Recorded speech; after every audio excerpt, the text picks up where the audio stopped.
Bonjour tout le monde. Aujourd'hui, je vais vous parler de comment est-ce qu'on fait pour revenir dans le flow, revenir dans la zone quand ça fait longtemps qu'on ne l'a pas expérimenté. Souvent, quand on commence notre sport, par exemple, puis qu'on a beaucoup de talent, on a du plaisir, ça va bien, on joue vraiment pour le fun, donc il n'y a pas nécessairement de grands objectifs. Puis avec le temps, des fois, ça devient de plus en plus sérieux et à certains moments, il arrive des situations, des événements qui vont faire que on va perdre un petit peu notre flow, on va perdre notre naturel, notre instinct, puis on va commencer à moins bien jouer. On va commencer à réfléchir un petit peu puis être un peu plus tendu sur le terrain. Par exemple, ça pourrait arriver quand ça fait longtemps que je joue avec la même équipe. Je suis habituée avec mes coéquipiers, mes coéquipières, ça va bien, je sais, j'ai le même entraîneur depuis longtemps. Et à un certain moment, si je vais vers la catégorie supérieure ou je change d'entraîneur, j'évolue dans mon sport, et là, il y a un gros changement. J'ai plus le même entraîneur, j'ai plus les mêmes coéquipiers, les mêmes coéquipières, ou je change de club des fois dans un sport individuel. Et là, ça change ma performance, ça influence ma performance.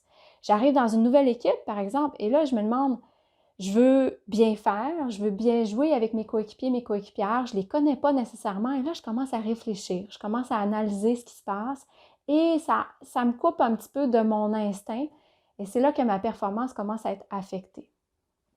Je vous donne un exemple. J'ai travaillé avec deux athlètes dernièrement qui ont vécu cette problématique-là et dans les deux cas, il y avait eu un nouvel entraîneur. Donc, il est arrivé, il avait commencé la saison avec un nouvel entraîneur et l'entraîneur était quelqu'un qui avait tendance à être un peu contrôlant, puis qui donnait des conséquences sévères chaque fois que les joueurs faisaient des erreurs. Donc, les athlètes ont commencé, les deux athlètes avec qui j'ai travaillé avaient tendance à être un peu plus stressés. C'était des athlètes qui avaient beaucoup de talent, mais là, ils voulaient bien faire. Ils voulaient plaire à l'entraîneur, ils voulaient rencontrer les attentes, respecter les exigences et ils ont commencé à réfléchir. Ils ont commencé à essayer de changer leur jeu. C'est OK de changer notre jeu, c'est correct de modifier des techniques à certains moments, mais ils ont commencé à faire ça constamment pour essayer de rencontrer les exigences parce qu'ils avaient peur de ne pas jouer le prochain match, de se faire asseoir pendant un match s'ils faisaient des erreurs. Qu'est-ce qu'on a fait pour être capable de retrouver le flow? Là, ça faisait un petit bout de temps que les deux athlètes ne l'avaient pas vécu, ne l'avaient pas ressenti, leur flow, puis ils commençaient à perdre confiance un petit peu. Ce qu'on a fait, c'est qu'on est revenu à une bonne performance. Donc, pense à une excellente performance, une de tes meilleures performances à vie. Et là, on va essayer de voir quelles étaient tes pensées. À quoi tu pensais quand tu as fait une excellente performance, pendant ta performance? Est-ce que tu pensais à beaucoup de choses en même temps ou tes pensées étaient plus relaxes, tu avais moins de pensées, tu étais très, très concentré? Comment étaient tes émotions? Est-ce que tu te sentais en confiance? Est-ce que tu te sentais... Est-ce que tu avais du plaisir dans ton sport? Puis au niveau des sensations physiques, comment est-ce que tu te sentais? Est-ce que tu te sentais détendu, énergique, puissant, puissante? Est-ce que tu te sentais stimulé? Donc, essayez de voir vraiment au niveau des pensées, des émotions et des sensations physiques, comment était mon attitude mentale dans ma meilleure performance. Ensuite, on va faire le contraste. Comment était mon attitude mentale quand j'ai fait ma pire performance? Donc, rappelle-toi ta pire performance à vie, un moment probablement que tu t'en souviens. Donc, un moment où est-ce que ça a vraiment moins bien été et on refait l'exercice. Comment étaient tes pensées? Est-ce que tu avais tendance à penser à beaucoup de choses en même temps? Est-ce que tu étais en train de penser à ton entraîneur pour essayer de savoir qu'est-ce qu'il pense ou qu'est-ce qu'il veut, puis essayer de reproduire ce que ton entraîneur veut? Est-ce que tu pensais à tes coéquipiers, tes coéquipières et tu te demandais ce qu'ils pensaient de toi ou ce qu'ils allaient penser de toi si tu faisais une erreur? Dans quelle direction allaient tes pensées? Maintenant, au niveau de tes émotions, comment est-ce que tu te sentais? Est-ce que tu te sentais stressé? Est-ce que tu te sentais peu confiant, peu confiante? Puis au niveau des sensations physiques, comment tu te sentais? Est-ce que tu étais un peu plus tendu, un peu moins énergique? Est-ce que tes réflexes étaient plus lents? Est-ce que tes mouvements étaient un petit peu plus lents ou est-ce que tu avais trop de force, trop de vitesse dans tout ce que tu faisais sur le terrain ou en compétition? Comment est-ce que tu te sentais? Ensuite, on essaie de voir c'est quoi les grandes différences entre les deux. Puis avec un des athlètes avec qui j'ai travaillé, Les deux plus grandes différences, c'était la peur. Donc, dans une situation, dans une bonne performance, il n'y avait aucune peur de faire des erreurs. Puis dans une moins bonne performance, il y avait beaucoup de peur de faire des erreurs. Puis la deuxième différence, c'était au niveau de la confiance. Donc, il y avait une confiance inébranlable quand j'étais dans une bonne performance. Puis dans une moins bonne performance, la confiance était beaucoup plus basse. Donc, en voyant c'est quoi les grandes différences, on est capable maintenant de voir rapidement qu'est-ce qui se passe ou quand est-ce que je pourrais m'en aller, sortir de mon flow, sortir de ma zone et quand est-ce que je peux revenir, qu'est-ce que je veux ressentir pour être capable de revenir dans mon flow ou dans ma zone. Ensuite, ce qu'on veut faire, c'est le pratiquer. Donc, ce que je fais faire souvent aux athlètes, c'est que je leur demande de faire un mini clip de performance. Ce que tu fais, c'est que tu penses à 3 moments, 3 highlights, 3 bons coups. Donc, souvent, on se rappelle là, des moments spécifiques dans nos compétitions, dans les matchs qui ont bien été, qui étaient extraordinaires, des moments où c'était facile, où est-ce qu'on a fait un très bon coup. Et déjà, quand on y pense souvent, ça nous fait sentir bien.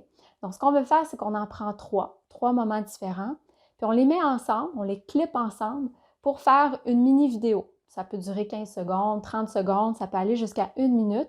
Puis on peut faire ce qu'on veut avec la vidéo. Hein. Si vous êtes créatif, je peux faire des transitions comme si ça passait à la télé, ça passait sur YouTube. Je peux mettre de la musique. Hein. La musique, souvent, ça parle à nos émotions. Le but, c'est d'aller rechercher notre état d'esprit idéal, notre état d'esprit de performance avec notre mini-clip de performance. Donc, une fois qu'on a trouvé nos 3 extraits, nos 3 bons moments, nos 3 bons coups, on les met ensemble, on ferme les yeux, on respire pour relaxer un petit peu, juste pour se concentrer et on visualise, on ressent, on n'est pas obligé de le voir, on peut le voir, on veut le ressentir aussi, notre mini-clip de performance. Donc, les 3 moments, les 3 highlights, on veut les passer un après l'autre, puis vraiment ressentir comment on s'est senti à ce moment-là quand ça s'est passé. Généralement, ça nous ramène à des émotions très, très positives. Et ce que j'ai fait avec une des athlètes avec qui j'ai travaillé, c'est que je lui ai demandé, déjà quand elle a fait son mini-clip de performance puis qu'elle l'a visualisé, elle a fait « Wow! Ça faisait longtemps que je ne m'étais pas sentie bien comme ça, mais je sais que ce que j'ai senti, c'est exactement ce que je sens quand je suis dans une bonne performance. » Donc déjà, elle a été capable de se reconnecter à sa sensation, à ses émotions qui l'amènent vers une bonne performance.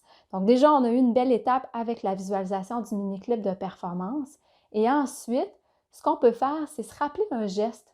Souvent, pendant les matchs, pendant les compétitions, on va avoir tendance des fois à faire un geste quand ça va bien. Quand on vient de faire un bon coup, quand on vient de marquer un point ou quand on vient de réussir une routine, souvent on va faire quelque chose, des fois ça va être ça ici, yes! On fait un mouvement de joie, hein, très souvent, ou de puissance qui nous amène dans notre caractère, dans notre combativité. Rappelle-toi un geste que tu as tendance à faire. Des fois, c'est une sensation aussi. Ça peut être aussi visuel.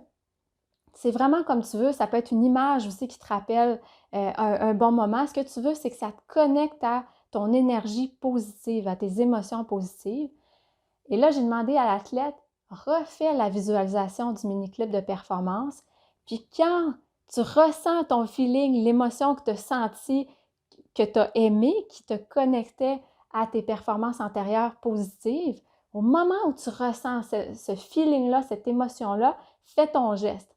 Donc, on fait le geste au moment où on le ressent le plus. Et qu'est-ce que ça fait, ça? C'est que quand tu vas reproduire ton geste en compétition, en match, avant la compétition, des fois, tu vas te reconnecter à ton état d'esprit de performance, à ton état d'esprit idéal.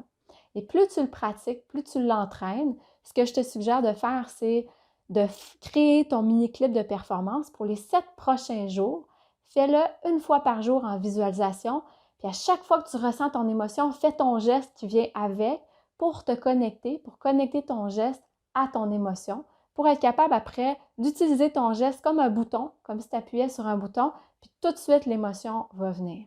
Donc voilà, c'était le conseil du jour sur comment revenir dans le flow, revenir dans la zone quand ça fait longtemps qu'on ne l'a pas expérimenté.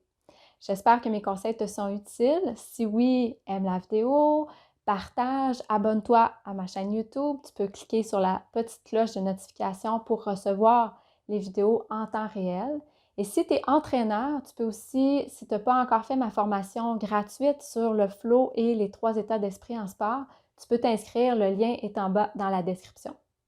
Sur ce, je te souhaite un bon entraînement. Si tu es entraîneur, un bon coaching et à bientôt.